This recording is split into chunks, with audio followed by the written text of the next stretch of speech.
Notes मधला 21 नंबरचा problem घेणार आहोत.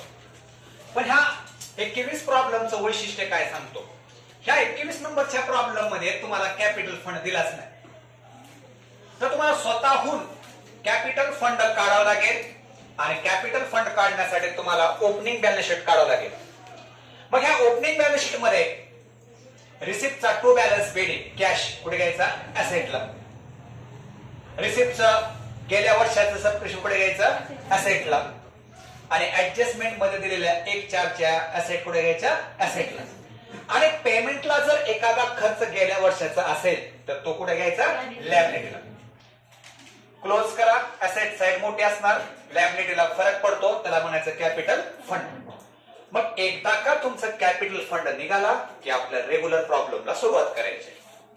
आणि ती सुरुवात कुठून करायची, तुम्ही तयार केलेल्या बॅलन्स शीट पासून.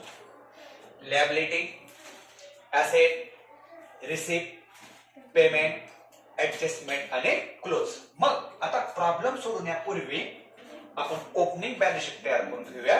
बघा, रिसिप्टला टू बॅलन्स बीडी दिलाय का, किती दिलाय ते ह्या ओपनिंग बॅलन्स शीटच्या साईडला घ्या, कॅश म्हणून.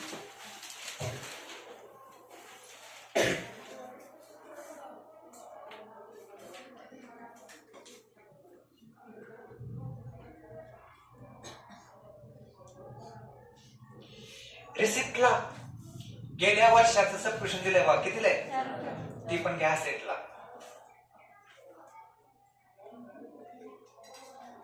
घेतलं. आणखीन बघा, रिसिप्टला गेल्या वर्षाचं काय घेण्यासारखं आहे का बघा बरं, नाही ना. आता पेमेंटला उतरा. पेमेंटला गेल्या वर्षाचं 11/19 आहे बघा, काय ती लायबिलिटीला घ्या, एक्सपेन्सेस आउटस्टँडिंग म्हणा. किती, 1000.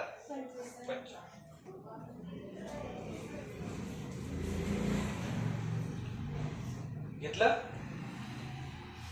आता खाली ऍडजस्टमेंट मध्ये उतरा. तुम्हाला 1/4/19च्या दोन ऍसेट दिले बघा, कोणकोणते दिले, लँड अँड बिल्डिंग आणि फर्निचर ऍसेटला घ्या. लँड अँड बिल्डिंग किती आहे, 70,000 आणि फर्निचर 45.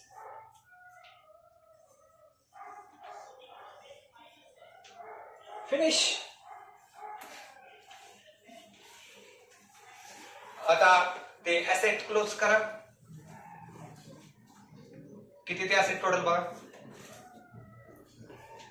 किती आले, 1,51,800.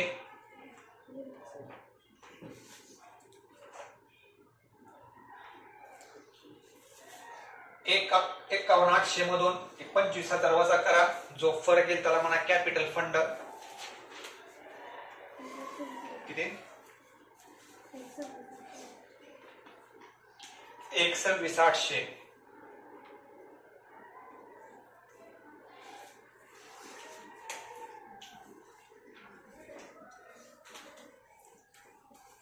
आपण काय काढून घेतले रे, निघाले कॅपिटल फंड. आता आपल्या रेग्युलर प्रॉब्लेमला सुरुवात करायची. मग मित्रांनो, रेग्युलर प्रॉब्लेमला सुरुवात करत असताना आपण आता आपल्या बॅलन्स शीट पासून विचार करायचा. इकडे बघा, तुम्हाला लायबिलिटीला 25,000 देणार आणि पेमेंटला तुम्ही ते 25,000 देऊन टाकले बघा. देऊन टाकले का नाही, पिठांपिठ झाले, घ्यायचं का नाही. ओके. हा, त्यानंतर काय, कॅपिटल फंड घ्या. लायबिलिटीला 1,26,800. 5 वेळी सोडा. मित्रांनो, असले 5 प्रॉब्लेम आहेत लगातार बरं का.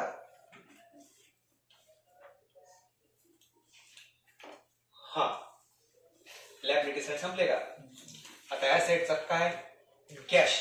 ऍसेटची कॅश घेत असतो का आपण, नाही. परत काय, सबस्क्रिप्शन. हे मित्रांनो, गेल्या वर्षी किती सबस्क्रिप्शन आहे, 4,000 येत आहे आणि ते रिसिप्टला खाली 4,000 आले बघा, घ्यायचं का.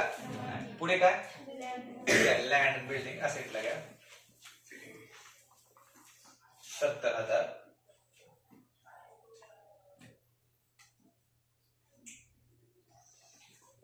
आणि फर्निचर किती, 45.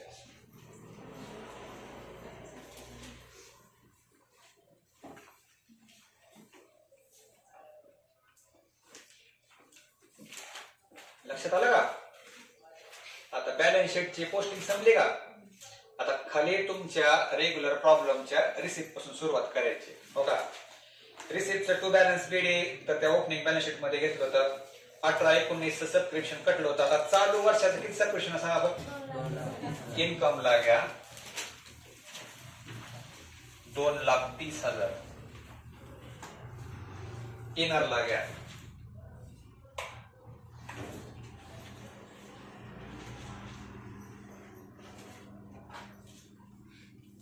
डोनेशन पण इन्कम ला घ्या इनरला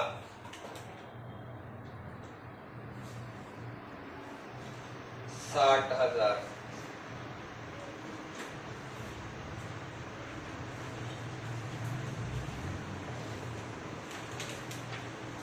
रिसिप्ट फ्रॉम ड्रामा देखील इन्कम ला घ्या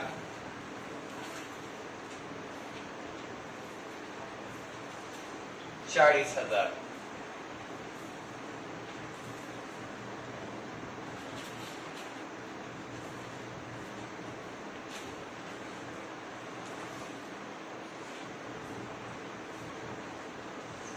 इंटरेस्ट ऑन एफडी वर मिळालेलं व्याज ते पण इन्कम ला घ्या 3,000. इनर ला घ्या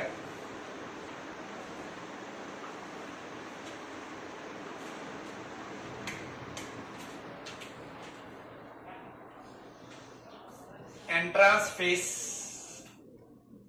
इन्कम ला किती 50,000.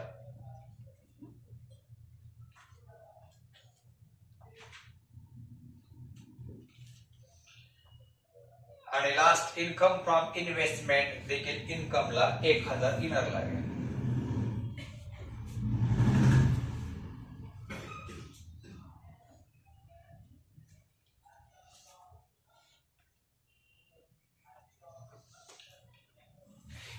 रिसिप्टचं टू बॅलन्स बिलिंग आणि गेल्या वर्षाचं सबस्क्रिप्शन सोडून बाकी सगळे आयटम पुढे घेतले आपण इन्कम लागेल.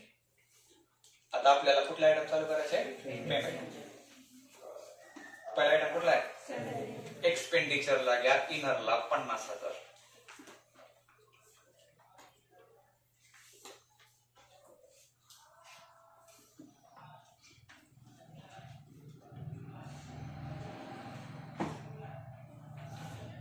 लाइटिंग पण एक्सपेंडिचरला किती आहे 10,500.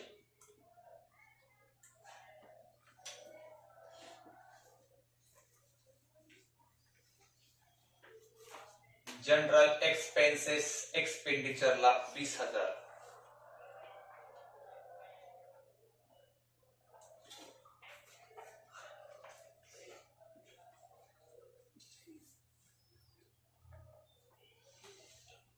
मेंटेनन्स चार्जेस एक्सपेंडिचरला 40,000.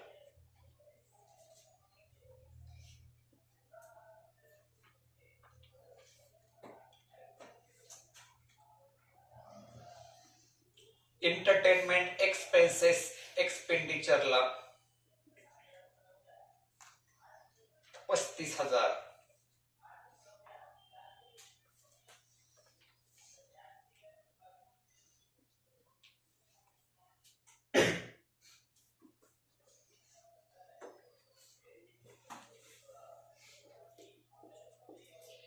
प्रिंटिंग अँड स्टेशनरी एक्सपेंडिचरला 7,000.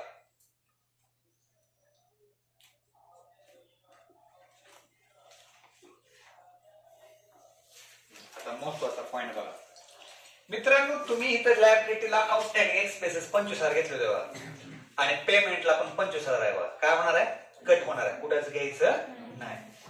पुढे काय इन्व्हेस्टमेंट असेटला घ्या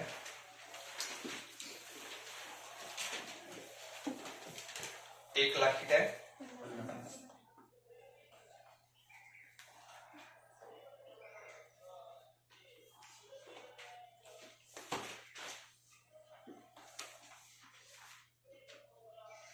8% एफडी इनरला घ्या 50,000. आणि इकडे बघा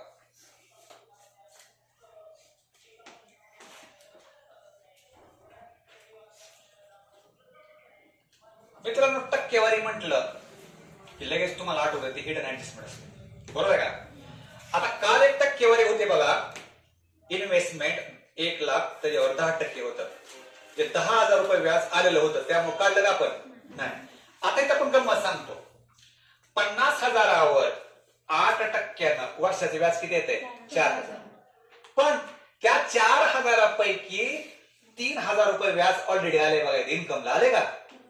म्हणजे आणखीन किती व्याज येणार? 1,000. मग दोन्हीकडे किती किती ऍड करायचं? 1,000. घ्या, ऍड आउटस्टँडिंग इंटरेस्ट 1,000, आउटरला 51,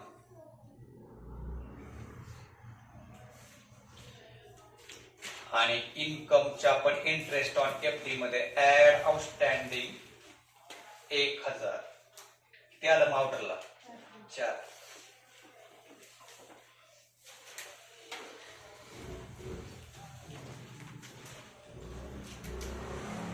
परत एकदा सांगतो, समजा 3,000 आलंच नसतं, 3,000 आलंच नसतं, तर तुम्ही किती ऍड केलं असतं? 4,04,000 ऍड करून कुठे घेतलं असतं? इन्कम. समजा 4,000 इथं घेतलं असतं, तर इथं घेतलं असतं का आपण? नाही. हे मी काय म्हणते, 4,000 व्याजापैकी 3,000 रुपये व्याज आले, म्हणजे आणखी किती व्याज येणार? 1,000. 1,000च येणार असल्यामुळे दोघांमध्ये काय करायचं? ऍड करायचं. नेक्स्ट काय लास्ट आता? हे बॅलन्स शीट म्हणजे काय असतं? कॅश ऍसेट लागेल 33,000.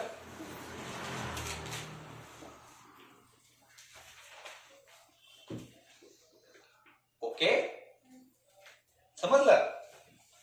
आता ऍडजस्टमेंट बघा.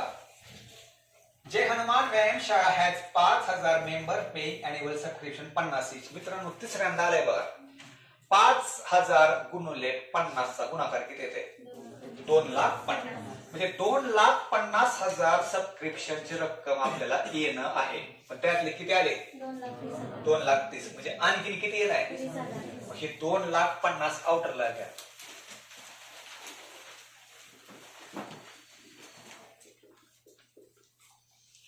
म्हणजे किती रक्कम आपल्याला येणार आहे? 20,000. ऍड करा आउटस्टँडिंग.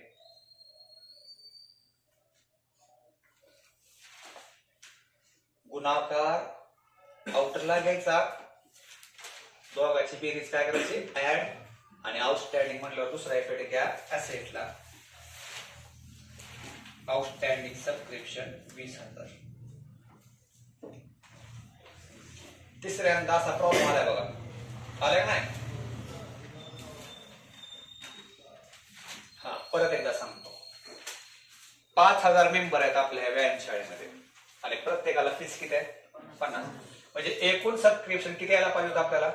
2,50,000. पण आलंय किती त्यातलं? आणखी किती येणार?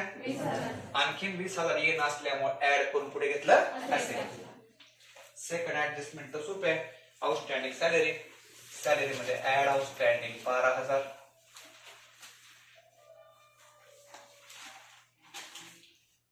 आउटरला 62,000.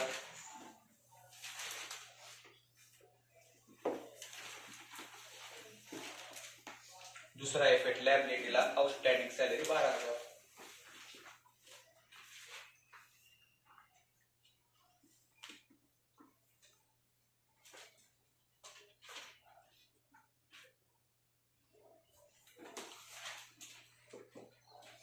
आता मित्रांनो मगाच आपण लँड अँड बिल्डिंग आणि फर्निचर त्या ओपनिंग ऍसेटला आपण घेतलं होतं आणि आपल्या रेग्युलर ऍसेटला पण घेतलं होतं. पण आपल्याला आता त्याच्यावरच काय घ्यायचंय? डेप्रिशिएशन. दोन्ही ऍसेटवर किती टक्के डेप्रिशिएशन? 10%. घ्या लेस डेप्रिशिएशन 10% किती येते? लँड अँड बिल्डिंग वर 7,000, आउटरला 63,000,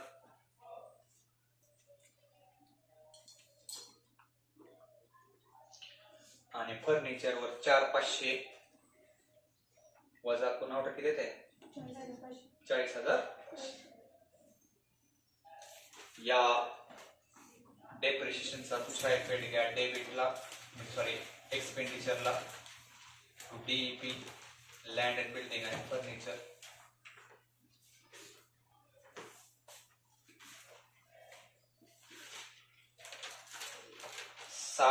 11,000 प्लस 4,500 किती येते 11,500.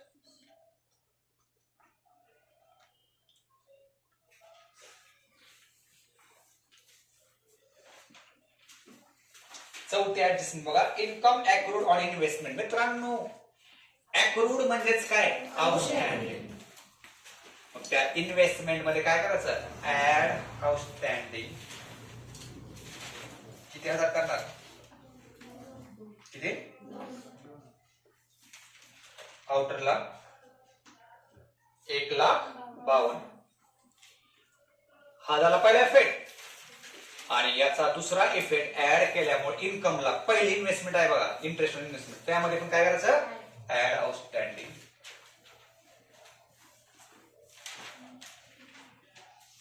$2,000 ऍड करून किती येते. जर पहिली इंटरेस्ट ऑन इन्व्हेस्टमेंट नसले असते तर सेपरेट केलं असतं. ओके, सोपा घ्या ना प्रॉब्लेम. आता लास्ट ऍडजस्टमेंट बघा, एंट्रन्स फीस वर 50% आणि डोनेशन वर 60% रक्कम काय करायची आहे, कॅपिटलाइज.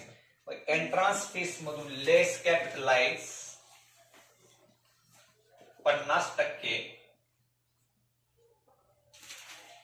हे 50,000वर 50% किती येते, 25,000. आउटला किती येते, 25,000. आणि डोनेशन मधून लेस कॅपिटलाइज 60% सांगितलंय बघा. 60,000वर 60% किती येते, 36,000 येते का.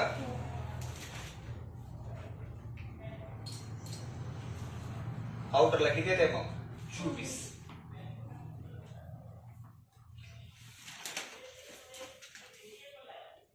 डोनेशन वर 60% आणि एंट्रन्स वर 50% कॅपिटलाइज लेस केलं. ही रक्कम आता कॅपिटलला ट्रान्सफर करते, त्यामुळे कॅपिटल फंडामध्ये add entrance fees add donation 25,000 आणि 36,000 ऍड करून तिघाची बेरीज किती येते बघा, 1,87,800.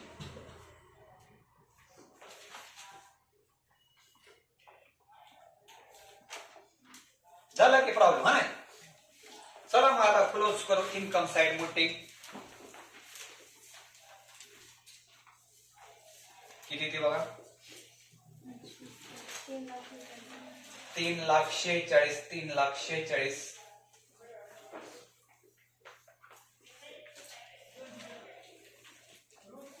एक्सपेंडिचरला फरक सरप्लस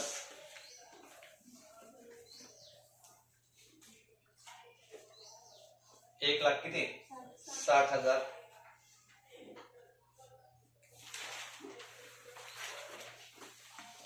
$1,60,000 ऍड करा.